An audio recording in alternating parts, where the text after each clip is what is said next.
Welcome inside the parlor, which has been assembled and decorated at no small expense, despite the fact that I live 7,400 kilometers from Villa Park, which just goes to show the enormous commercial potential of engaging with a global audience. And Chris Heck, the man heading up the business operations for Aston Villa, recently made some revelations via the club's website and a Times article that sheds some light into the direction that our club is going as the off-field operations try to stack up ambition-wise with what's being built on the field by Monchi and Unai Emery. So let's talk some commercial here. Commercial-free on the Holy Trinity Show.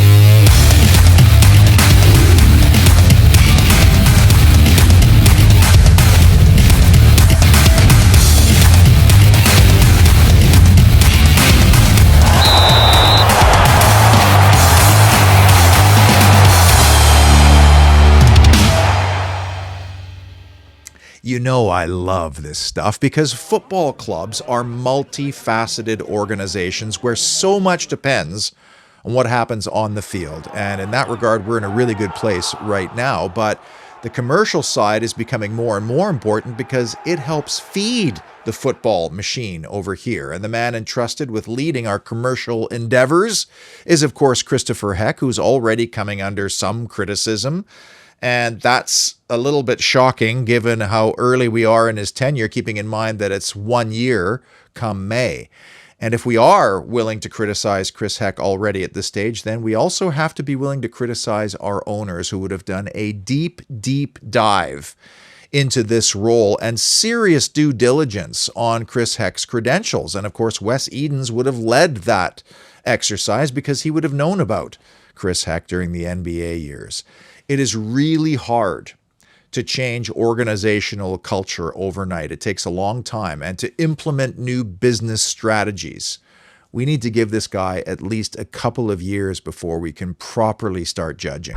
Now, I realize that being an American and working in English football is going to be a challenge. I notice it as a Canadian. And it doesn't get helped any further by the success of a show like Ted Lasso, which I really don't enjoy because it perpetuates this stereotype that Americans and North Americans have absolutely no clue about English football and don't belong in it. The fact is, Chris Heck doesn't need to know a thing about English football. What he needs to know is the business potential of Aston Villa Football Club and what the barriers are to that success. So I hope that fans will give him some leeway because what I've experienced and read and seen is a lot of cynicism and negativity. And he's only just come off the observation phase of his tenure. The first 6 months was just watching, learning, listening, asking questions, and we're just now into the implementation stage of his strategic plan. But American sports are huge, and you know this. Every single league in America is the biggest league in the world, interestingly, with the exception of soccer, NFL, NBA, Major League Baseball, NHL, NASCAR. Even some college sports outperform professional sports. So the guy comes from a world where it is taken seriously and people know what they're talking about because it's big business. So it's a tough balancing act for Chris Heck, and he openly acknowledges it. His remit is to the owners to provide them with solutions for increasing revenue all across the board at the club while at the same time keeping the fans happy. And it's only the owners who can fire him. If the fans aren't happy, they have two choices. They can walk or they can make noise, which is usually what happens. And my complaint with Chris Heck's predecessor was I think too many times decisions were made to placate fans, which I think was based on digital media metrics, which you can get instantly now. But if you live by that sword, you also die by it, because quite frankly, the noisy ones over here are not necessarily qualified, i.e. they don't have a master's in business operations or a sports marketing degree, and therefore it's just noise made by only a small percentage of the fan base. And this is where you have to be really careful, because the self-interests over here are not necessarily in the best interests of the football club and their commercial endeavors over here. Which brings us to the round badge exercise. And please don't tell me a badge doesn't matter. A badge is critical to your business. It is the visual representation of your entity. So it is important. And I believe the round badge noise started well before the engagement process. And I also believe, and I have nothing to back this up, but I believe the push back towards a round badge actually came from aging baby boomers and Gen X like me and Gen Y, because as kids, we associate this with our childhood and European glory. And I don't know what the final numbers were in terms of engagement, but can you see how if a lot of those types of people are voting on a round badge, it does kind of skew the direction, whereas the younger folks who grew up with sort of something like the current badge may not have any attachment to this. And I got news for you. The aging boomers who are stepping off the stage, Gen X, Gen Y, we are dwarfed in comparison to millennials and Gen Z. They are the biggest demographics, I think, in history. And they are also less likely to take part in surveys like that. So this is where we have to be careful about saying things like, well, we voted for a round badge. Well, who voted? How many? What was the percentage of the total Villa supporters population? Now, Wes and Nassif freely admit that they too were learning about English football when they took over in 2018. But here is an example where we could probably ask some questions of our owners, because if they weren't 100% convinced by Christian Purslow, the badge rebrand, the North Stand development, only they would have had the capability of putting a stop to it and maybe taking a breath, investigating further, maybe soliciting outside help to make them come to that decision. But I don't know, maybe between the badge, the stand, and of course, Steven Gerrard's disastrous appointment, maybe that eureka moment occurred regarding their former CEO. And unfortunately, if we're being brutally honest, that decision probably came a year too late.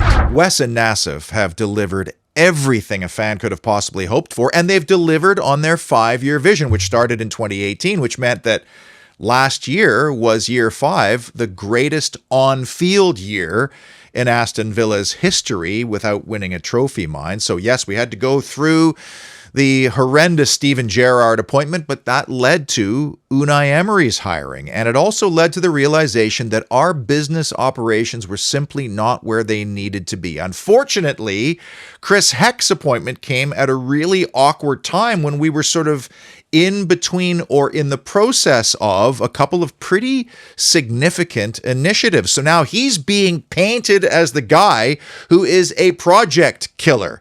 But I should point out that both Nassif and Wes had the ability to say, "Nuh-uh, Chris, we like the round badge, we're keeping it. And no, we like the North Stand redevelopment, let's go." But they didn't. So if we're willing to criticize our president of business operations, are we also willing to look a little higher up the ladder and blame our owners as well? So with all of that as a backdrop and context, let's get into the top 3 commercial revelations as revealed by Chris Heck during his club video and the recent Times article. And I'll start with an interesting one that he shared regarding the business operations internal missions and goals. 3 simple words: local, global, and cultural. And local, I think, is pretty self-explanatory. Own Birmingham, own the Midlands, which shouldn't be hard given the options. But it also means, can we improve the experience at Villa Park for regulars and out-of-towners? Can it be memorable? Can it be enjoyable? Can you tidy up the concourses and the toilets, offer better food selections, better value, all those things? That, to me, is what he means by local. Global's relatively obvious, too. We have a team full of global stars right now from every corner of the world. Can we tap into those global audiences? It's a connected globe now, and there is immeasurable potential if we just get a larger percentage. And I don't know what our worldwide audience is. I really don't know how big our club is on a global scale. But to give you an idea, and I know it's only one yardstick, but if we keep going the way we're going on the field, it's not hard to imagine us reaching 3 million social followers just within this year. Now, cultural can be defined many different ways, one of which is how the staff behaves, like the internal staff, everybody that works for Aston Villa, reviewing their role and how they can help to improve the football club. And it can also mean changing the perception of Aston Villa to stand for something other than European champion 1982. I don't think Chris Heck would even share publicly what cultural means and how he defines it, because maybe it's just an internal thing. But I could tell you, in order to be a world-class club, you have to have every single department just humming. And when I was there, I saw a lot of great things, but I saw a lot of areas which could use improvement, keeping in mind I was invited as a Trinity suite holder guest and not as a regular seat holder. And there's a big difference in those experiences. But to be among the world's best, there's a lot of room for improvement. Another honorable mention revelation, I found this very interesting. He's 9 months into his gig at Aston Villa. He does not have a permanent address in Birmingham. He's living out of a suitcase in Airbnbs and hotels. And he doesn't own a car because he says, I'm still afraid to drive here, which I'm totally on board with. You know, we've talked about moving to the UK, and if that was the case, my Uber budget would be extremely high, frankly. Oh, and get this. And again, I'm not cheering for Chris Heck. I'm not a Chris Heck apologist, but guess which university he went to? I'm not kidding here. He went to Villanova. Villanova! Another interesting revelation, but not a top three, was that Chris Heck is not a fan of Aston Villa's entrance tunnel. He thinks it's too nice. And it's funny because we've only just recently made Villa Park into a true fortress, but he feels as though that entranceway is not intimidating enough for opponents. Now, I'm not sure how he's going to achieve that. I'll be curious to watch. But for mere mortals like us, when we get in there, we're just like, holy shit, I'm in Aston Villa's tunnel. I'm about to walk onto the field. I've only seen this on TV. I'm not thinking about whether it's intimidating or not. It's not a top three revelation because I'm not sure if those two crests that we saw floating around the interweb are in fact our new crests. And I hesitate to just assume that they are. But our crest is important, as I said earlier. And I just wonder why you would go through that process unless there was sort of a significant milestone or some justification behind it. Like the 150th year is a pretty darn good justification, but we went through this exercise prior to last season. And I also wonder if Mr. Heck thought as I did, why would we change to a round badge when we already own this badge? And I don't know to what extent we actually own this badge, but we can buy merchandise with this badge on it, and the club then profits from that. A big part of the branding exercise is to ensure that you are distinguishing yourself from your peers, whether that's in the Premier League or even abroad. And the problem with the round badge is that 5 other teams in the Premier League alone, and Luton Town's badge is also circular in nation, but they're round badges. And I know that brand analysis would have been one of the first things Chris Heck would have undertaken in that initial 6-month observation and data gathering period.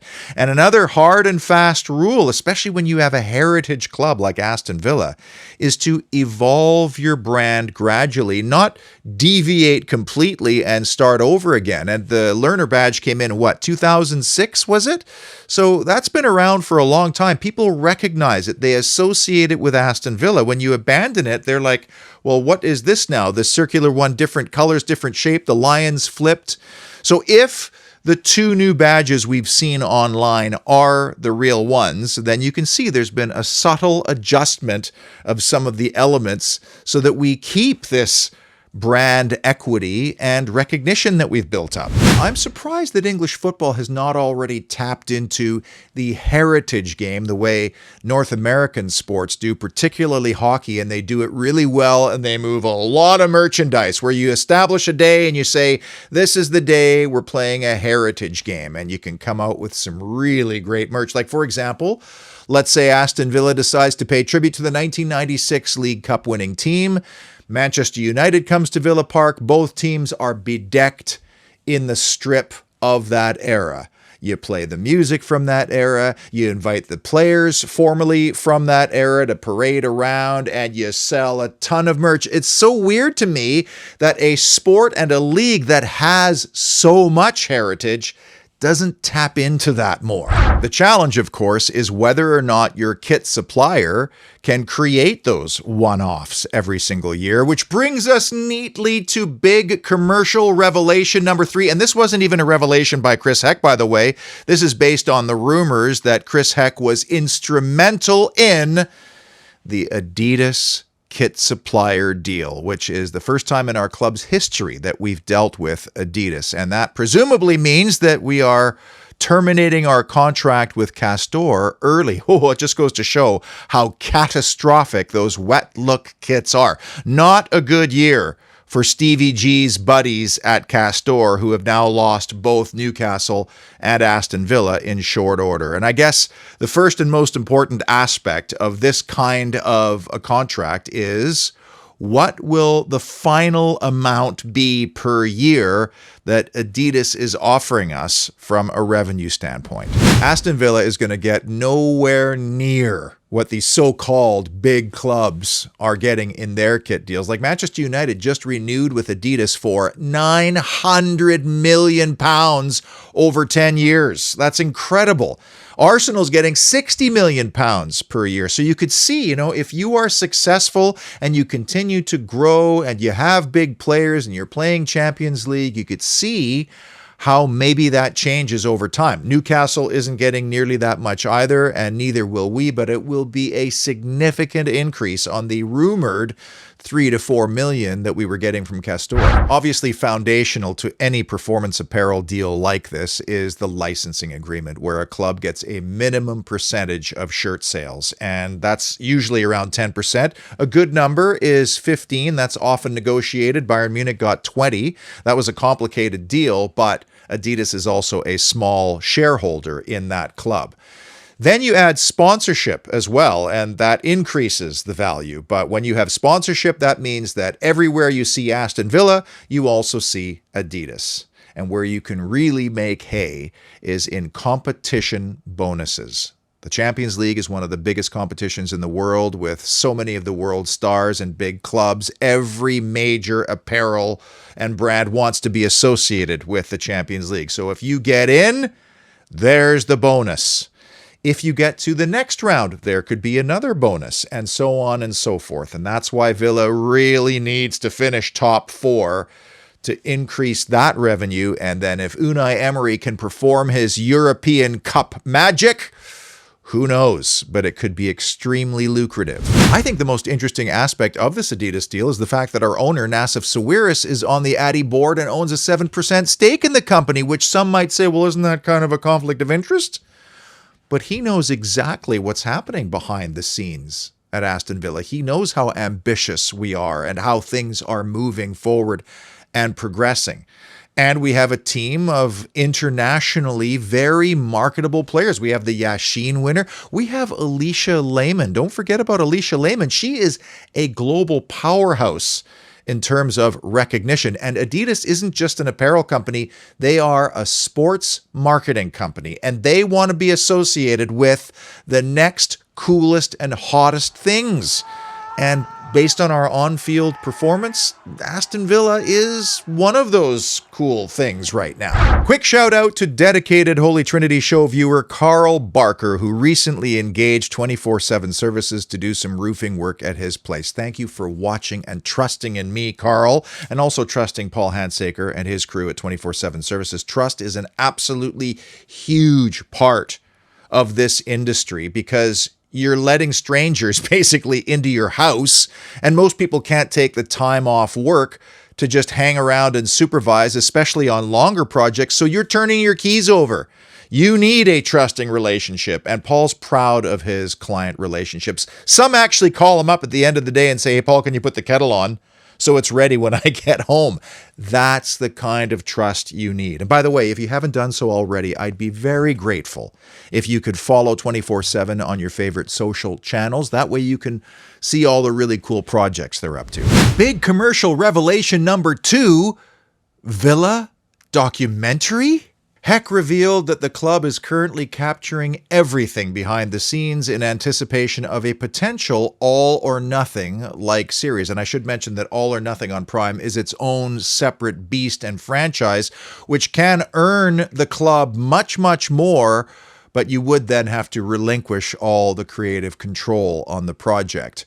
And needless to say, if something major happened during the course of the season that you're shooting, well, you really can attract so many more eyeballs when it finally does get produced. And I don't know if you've seen Tyrone Mings's wonderful social posts where he's following his recovery path from injury. Well, that is not being shot on Tyrone Mings's cell phone. That is being professionally shot. And that's a great example of some of the content we'd be seeing. And the human interest stuff is really what makes those kind of shows sing. I don't think Villa's going in the all or nothing direction, the fly on the wall type documentary series, which probably means that Chris Heck will play the role as final series editor. And the one thing you do see with these self-produced series, and we saw it with Newcastle, is that generally it's a little bit more sanitized. We're not going to see anything controversial. The club is not going to put its players or staff in a negative light, and there's still value in that. You might be sitting in Norway, for example, and you kind of know of Aston Villa. Well, now you will know the characters behind the scenes, and I think Villa has a very compelling group of characters. And then you think about how that dovetails a little bit with Adidas as well, and we saw this in the Newcastle documentary. You know, they will also be featured because they've negotiated this deal, which lets us see a different side of that company and how they negotiate. That's good for them. But in terms of what you can get revenue-wise, even self-produced, you could be looking at anywhere from 1 to 2 million per episode. And the number one big commercial revelation from Chris Heck's recent video and the Times article: the shelving of the North Stand redevelopment project. So many questions for me, and I can live with Heck's reasoning behind why now might be a terrible time to remove an entire grandstand from Villa Park. You notice, though, he didn't mention spiraling construction costs, which I had heard was a pretty significant issue. He didn't bring that up, but nor did he bring up what this means for Villa Park and the potential of hosting Euro 2028 games, because presumably that is contingent on Villa Park having a minimum capacity of 50,000. And if we're not going to be hosting Euro 2028 games, well, who will in the Midlands, one? And number two, will we still get potential government funding to upgrade Whitton Station, which is absolutely pivotal to any future expansion or growth at Villa Park, even though I think our owners could probably afford to do it themselves. Which brings me to the recent investment by Ateros. Like, have you wondered why V Sports needs to shore up its capitalization right now? I mean, we can't just free spend on players because of FFP. Chris Heck told the Supporters Trust that the MLS Las Vegas thing is not happening with Aston Villa. That would have been over $1 billion in initial investment. That was an interesting revelation, by the way. Maybe we're trying to increase our stake in some foreign clubs to increase our club cooperation network. You might have read that Josh Feeney is going on loan to Real Union, the Emery's club in Spain, and that's a great thing. And I'd be all for increasing that network, but I can't see it requiring a whole lot of investment. Perhaps it's just general maintenance and upkeep of Villa Park. The warehouse redevelopment is not going to be cheap, but it's not in the same tier as the North Stand redevelopment. And by the way, the North Stand does, after all of this, still need upgrading because it's badly outdated. And that made me wonder, if we're shelving that, do we really have a 30,000 person waiting list for season tickets? That's the number we keep getting told. That is a lot of potential extra customers that we have to say, nope, sorry, can't accommodate you to. And Heck said, we're not even ready to add 8,000 extra seats to Villa Park because our infrastructure is so outdated. Train station, parking at that location. He did say we could reconfigure a little bit to add 2,000 to 3,000 extra seats, but is that enough for the Euros? Is that enough for the short, medium, and long-term vision of these owners who want a world class football club, and the stadium means everything in that equation, and the access to that stadium is probably the single biggest factor. So this is where my spidey senses are tingling, and the question needs to be asked in the cold light of day. If we want to be that world-class club with a fantastic venue, is Villa Park an impediment to that dream? I love the stadium. It means an awful lot to me. But we're anchored to our past sometimes. If we're thinking future and our kids and the next generation of Aston Villa fans, is a brand new stadium in a new and better location the answer? Well, hopefully I've covered all the commercial bases here. We've never in our history had this level of ambition and expertise working for this club, and the on-field part is taking care of itself. Unai Emery and Monchi are making things happen even in a short period of time and with the same players that we had previously. So now the commercial department needs to catch up and match that success. And if we do, and we keep having success on both sides, well, maybe we will be able to command much bigger dollars when all these current partnership deals start to expire. Until Chelsea and the FA Cup, be well, and as always, up the mighty Villa.